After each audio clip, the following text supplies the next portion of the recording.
O YouTube resolveu limitar a divulgação de vídeos que vão contra a ciência. Usaram como exemplo o caso da Terra plana, como tipo de problema que estavam tentando resolver. Olha que absurdo, pessoas estão usando o YouTube para divulgarem ideias absurdas. É preciso que o YouTube altere o seu algoritmo para resolver esse problema urgentemente. A sociedade vai se desmanchar porque as pessoas não acreditam mais na lei da gravidade e daqui a pouco vão começar a flutuar por aí. Lógico, isso é só a deixa para incluírem uma forma direta de censura. Embora tenham usado o caso mais absurdo que conseguiram encontrar para justificar a sua ação, é lógico que vão focar em ideias muito menos absurdas e com real impacto na política. O status quo ainda não se conformou que já perdeu essa guerra. Vamos ter que conviver ainda com alguns esperneios e estrebuchos das estruturas de informação hierárquica antes da morte completa dessas.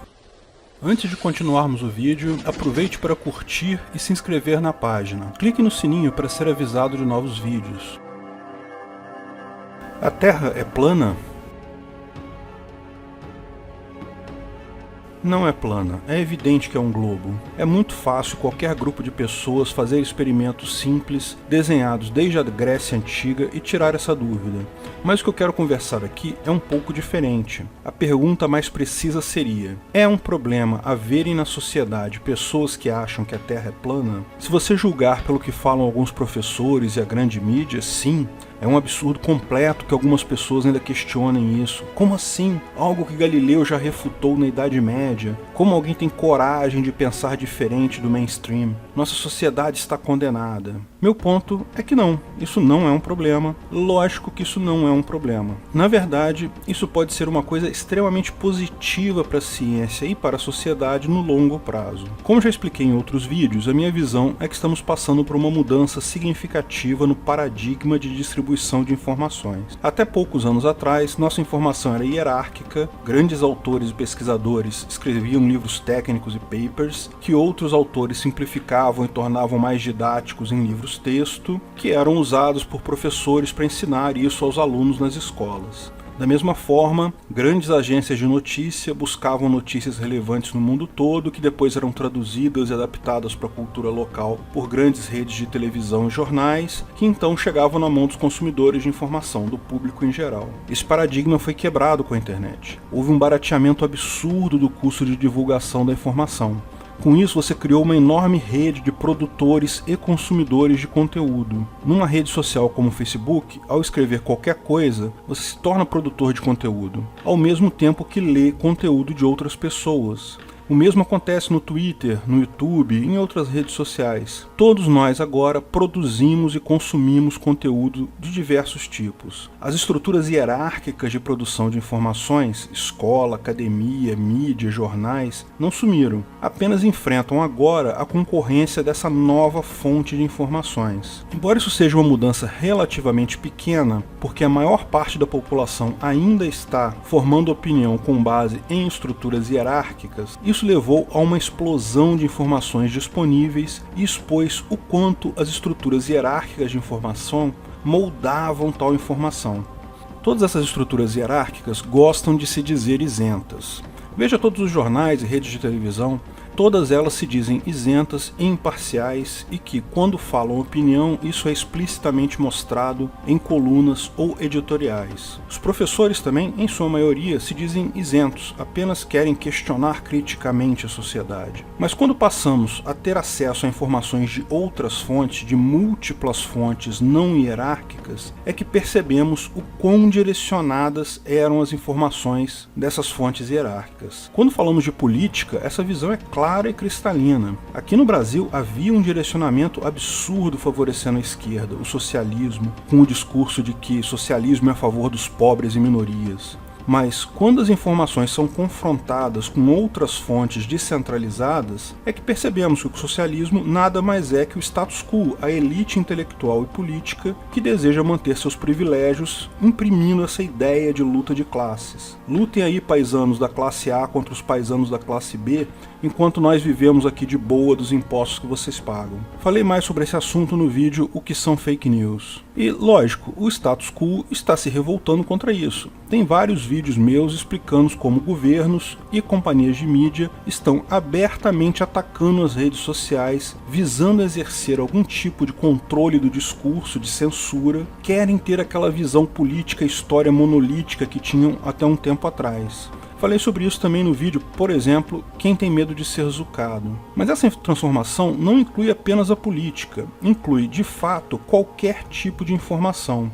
Interpretações de fatos históricos que antes eram impostas por essa estrutura hierárquica, agora são abertamente questionados. Falei sobre isso no vídeo Fascismo de direita ou de esquerda. Mas não só isso, teorias científicas consideradas bem definidas e aceitas têm sido questionadas e alternativas são propostas. Um exemplo claro disso é a teoria da Terra plana.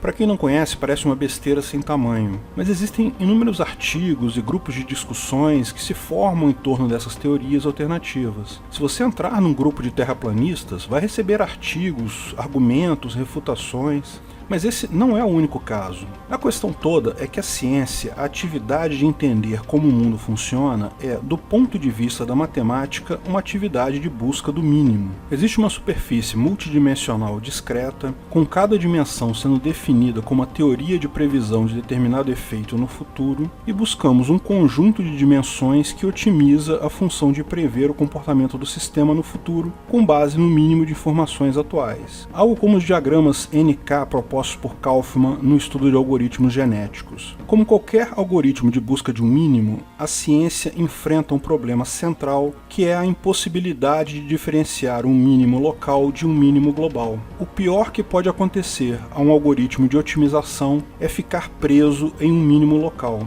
O mínimo local pode ser muito forte, de forma que as pessoas acabam testando apenas soluções próximas a ele e que levam a reforçar tal teoria. O fato de haverem pessoas buscando alternativa bastante longe desse mínimo hoje, do mínimo que hoje é considerado canônico, é de fato uma coisa positiva, porque se eles não conseguirem comprovação experimental clara, estarão apenas reforçando o que a ciência mainstream está certa. Se conseguirem alguma comprovação experimental, bom, pode ser um insight importante. O método científico não é hierárquico por definição. Apenas cientistas e professores têm a tendência de dar esse ar hierárquico. Se a academia diz X, então você deve dizer X, devido, evidentemente, a seu interesse próprio. Estão investidos em uma posição. Para o conhecimento humano no longo prazo, eu vejo como positivo o levantamento de hipóteses e os experimentos feitos pelos terraplanistas, pelos criacionistas, por qualquer um que tenha uma teoria diferente sobre o funcionamento do mundo. Faço apenas uma ressalva importante. Há situações em que tais crenças podem se tornar perigosas. Por exemplo, no caso dos anti-vaxxers, pessoas contra a vacinação. Como expliquei no vídeo sobre epidemias,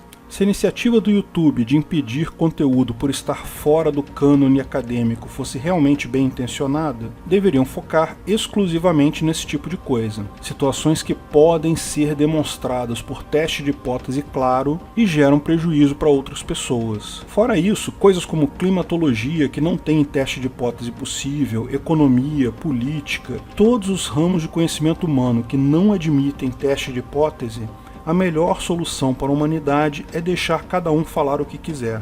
Liberdade de expressão deve ser absoluta para o bem da humanidade no longo prazo. A própria história, que embora fatos sejam fatos indiscutíveis, a classificação e interpretação desses fatos sempre será subjetiva. Também deve ser deixada aberta à discussão, não importa quantas bolhas de interpretação e classificação isso gere. O conhecimento humano só tem a ganhar. Agora, lógico, diferentes visões políticas, econômicas e históricas são incompatíveis com um ordenamento jurídico único. E, por mais que governos e estruturas hierárquicas de distribuição de informação esperneiem, esse é um caminho inevitável, porque não é uma escolha de um grupo, é uma consequência econômica básica derivada do barateamento do custo da informação. Tentativas de favorecer as estruturas hierárquicas de informação ainda estão no começo. Muitas outras ainda virão, e algumas bem piores do que essas, mas não há como lutar contra a economia. O ancapistão é inevitável, não só pelo aspecto econômico, mas também pelo aspecto cultural. Obrigado por assistir nosso vídeo. Comente abaixo se tiver dúvidas ou sugestões de novos temas.